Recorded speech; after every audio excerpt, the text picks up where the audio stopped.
Bismillahirrahmanirrahim. Assalamualaikum warahmatullahi wabarakatuh. Alhamdulillahirabbil alamin. Allahumma sholli ala sayyidina Muhammad wa ala sayyidina Muhammad. Apa kabar semuanya? Semoga kalian tetap baik-baik saja dalam keadaan sehat walafiat. Begitu pun saya sehat walafiat, dan semoga kita tetap dalam lindungan Allah Subhanahu wa taala. Amin ya Allah rabbal alamin. Pada kesempatan kali ini saya ingin berbagi dan kembali menjelaskan apa yang telah saya dapatkan dari ceramahnya Kiai Fahrudin Al-Bantani mengenai betapa pentingnya kita belajar ilmu fikih, karena dengan belajar ilmu fikih sehingga kita agar menjadi lebih bertakwa kepada Allah Subhanahu wa taala dengan menjalankan segala perintahnya dan menjauhi segala larangannya.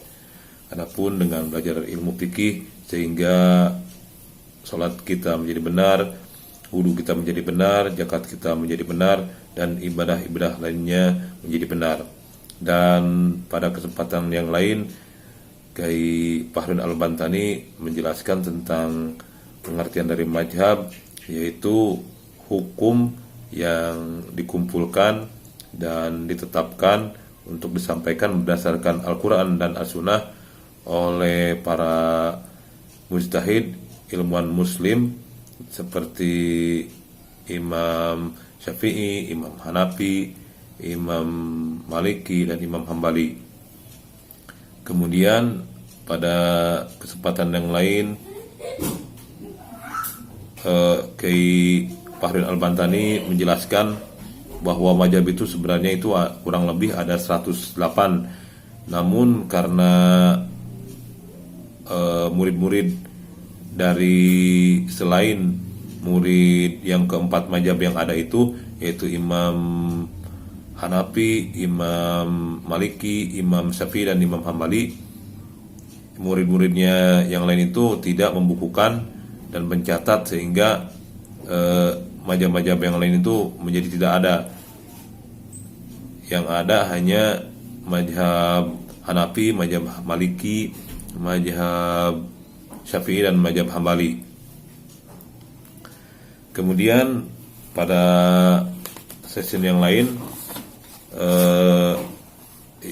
Kiai Fahrudin Al-Bantani menjelaskan tentang profilnya dari bapaknya Imam Syafi'i, dan nama lengkap dari Imam Syafi'i yaitu Muhammad bin Idris bin Abbas bin Utsman bin Syafi'i. Jadi Kiai Fahrudin Al-Bantani menjelaskan tentang kemuliaan akhlak dari bapaknya Imam Syafi'i, yaitu Idris. Bagaimana Idris ini ketika umur 14 tahun begitu mulianya akhlaknya, sampai dalam suatu yang diriwayatkan ketika Idris ini berjalan di pinggir sungai melihat apel dan mengambilnya, kemudian dimakannya, tapi ke beberapa kemudian Idris ini berpikir bahwa apa yang dimakannya itu tidak jelas kepemilikannya, sehingga dia khawatir nantinya itu akan menyebabkan sesuatu yang tidak baik dalam keturunannya. Dan akhirnya dia kemudian berpikir bagaimana untuk menghalalkan apa yang telah dimakannya, yaitu apel.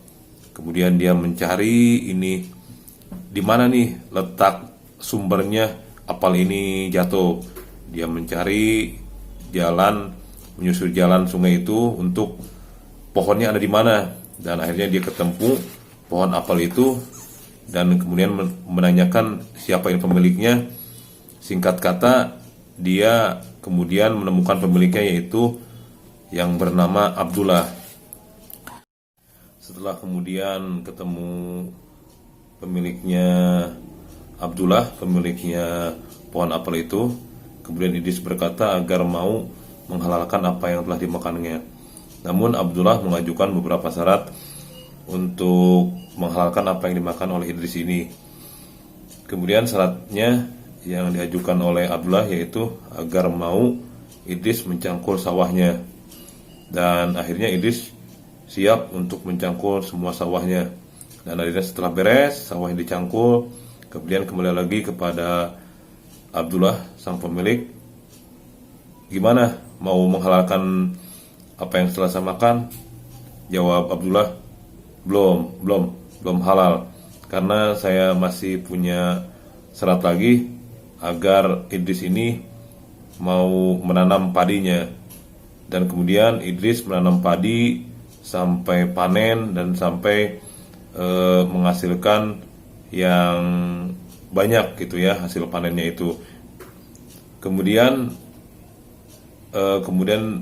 Idris kembali bertanya kepada Abdullah tentang apa yang dimakan ini udah halal apa belum. Namun Abdullah kembali mengajukan syarat agar apa yang dimakan Idris itu dalam perutnya itu halal, yaitu agar mau menikahi anaknya. Namun anaknya itu buta, tuli, dan lumpuh.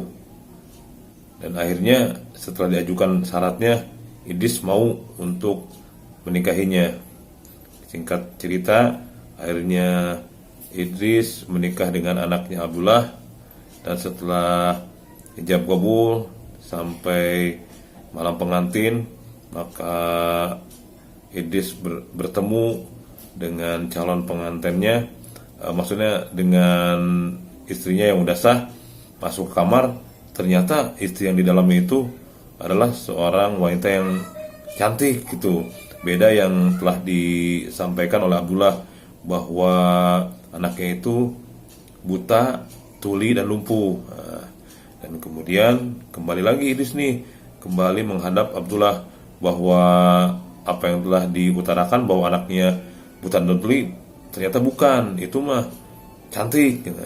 Dan akhirnya Abdullah menjelaskan bahwa benar, anak saya itu buta,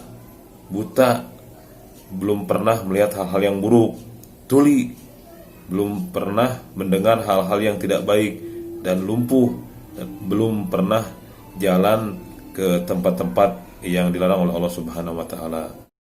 Dan akhirnya dari hasil pernikahan Idris dan anaknya Abdullah yang bernama Fatimah melahirkan seorang anak yang bernama Imam Syafi'i, yang sekarang ini ilmu-ilmunya masih tetap dipergunakan oleh kita. Itu saja mungkin dari saya, sharing dari ceramahnya Kiai Fahrudin Al-Bantani. Semoga bermanfaat. Kurangnya saya mohon maaf. Wabillahi taufiq wal hidayah. Wassalamualaikum warahmatullahi wabarakatuh.